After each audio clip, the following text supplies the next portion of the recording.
Today we will discuss about electric flux.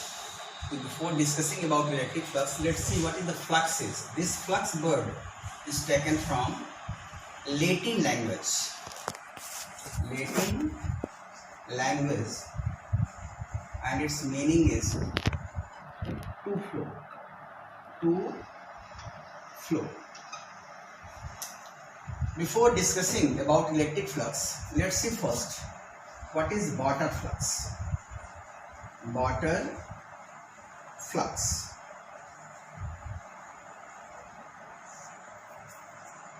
Suppose these are the different streams of water. Now, if we take a rectangular frame, metallic frame suppose, and it is hanged like this, then what happens? Most of the water stream can pass through this frame, and in this case the value of water flux is maximum. Here the value of water flux depend on velocity of flow of water, area of the frame, and also the angle between velocity vector and area vector. Because area, as you know, it is a vector quantity, is already discussed in class 11th. So these are the three factors on which water flux depend. If frame kept physically perpendicular to the direction of flow of velocity, then the water flux will be maximum. Similarly, if this metallic frame kept physically parallel, see here. In this case, the direction of area vector is along this way, and in this case, the direction of area vector is perpendicular to the surface. So, in this case, no any water will passes through this metallic frame. So, water flux will be zero. Water flux will be zero. Clear?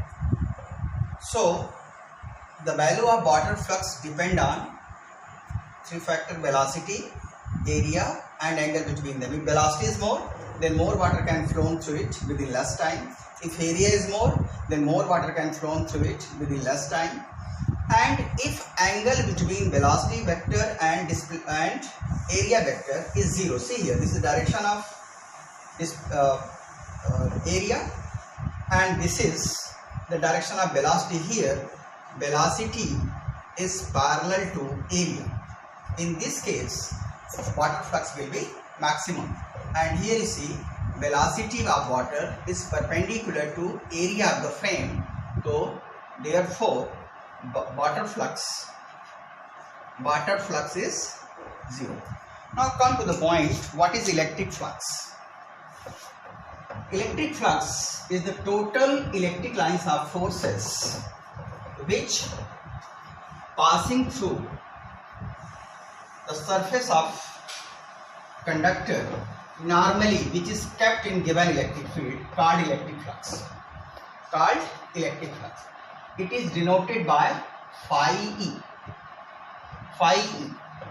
and it depends on again three factors: intensity of electric field, surface of the conductor, and also the angle between them. It becomes phi is equal to Es cos theta.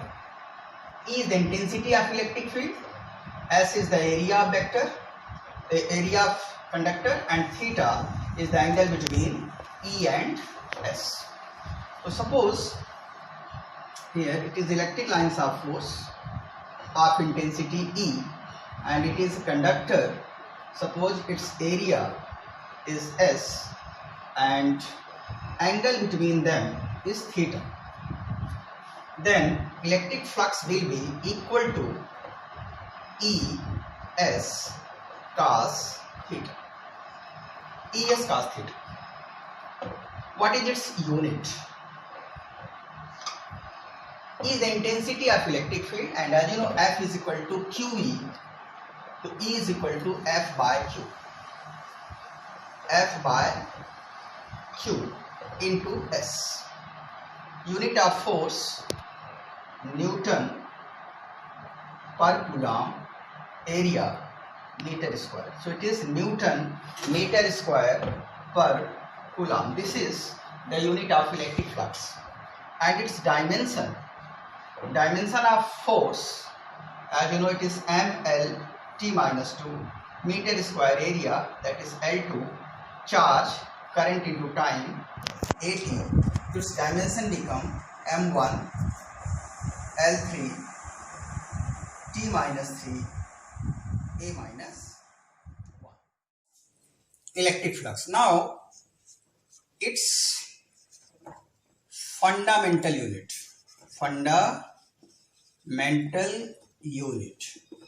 mass kg, length meter, so become meter cube, time second cube, current ampere. So this is the fundamental unit of electric flux. Clear? And its derived unit,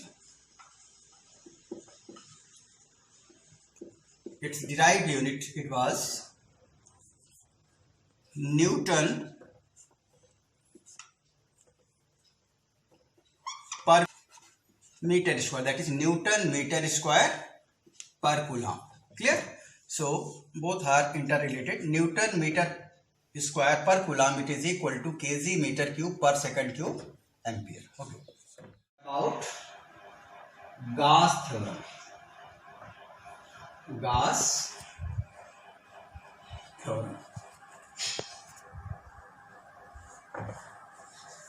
According to this theorem, net charge,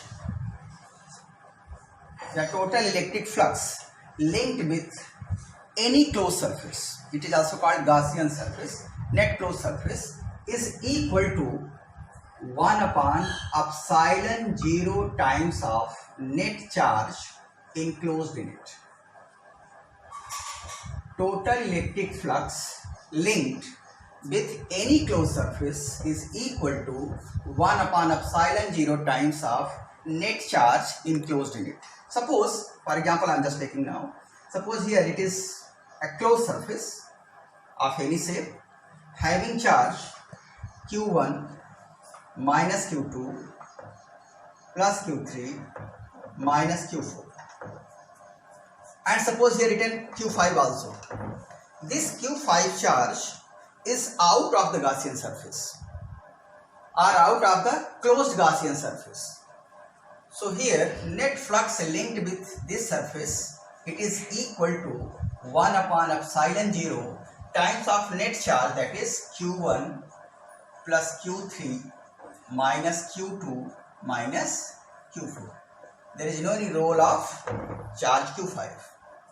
Clear? So in this way you can get total electric flux. Value of epsilon 0, as you know, it is 8.85 into 10 to the power minus 12. Clear? So what are the statement? Net charge, total electric flux linked with any closed surface is equal to 1 upon epsilon 0 times of net charge enclosed in it. So let's see its proof. Suppose we have a spherical surface having charge plus Q at the center. The radius of the sphere is R. Now we take a very small segment of surface area ds.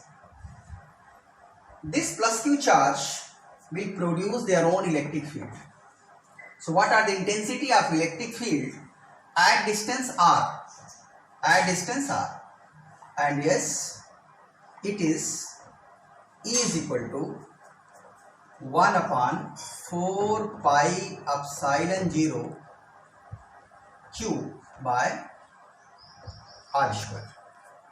This is the intensity of electric field at distance R due to charge plus Q. Okay. And see here, on the surface, E is perpendicular to the surface, and the direction of area or surface is already perpendicular. It means here on the surface, that is E is parallel to ds. Therefore, theta is equal to 0. So what is the flux that linked with this small Gaussian surface? This flux d phi E is equal to E ds cos 0. Why 0? Because E and ds both are parallel at point suppose P. So it become E ds is equal to d phi E. Put the value of E here. It is equal to 1 upon 4 pi epsilon 0 q by r square ds is equal to d phi E. So this is the value of flux which is linked with this small segment. But our aim is to find the total electric flux which is linked with this whole spherical Gaussian surface. So for this purpose we will integrate it. That is, integration of d phi E is equal to 1 upon 4 pi epsilon 0 constant, q amount of charge constant, r is radius here which is also constant, that is integration of ds. It becomes phi is equal to 1 upon 4 pi epsilon 0 q by r square into integration of ds means complete surface area. It is 4 pi r square. 4 pi cancel with 4 pi, r square with r square. So you will get phi E is equal to 1 upon epsilon 0 times of charge. See here, the total enclosed charge is q, and here it is 1 upon epsilon. As you know, epsilon 0 is the absolute permittivity. The total electric flux linked with this spherical Gaussian surface which having charge plus q or containing charge plus q is equal to 1 by epsilon 0 times of charge. So it is proof of Gauss theorem. Sometimes it is asked in our board exam as well as the application of Gauss theorem. We will discuss about them in next lecture. Thank you.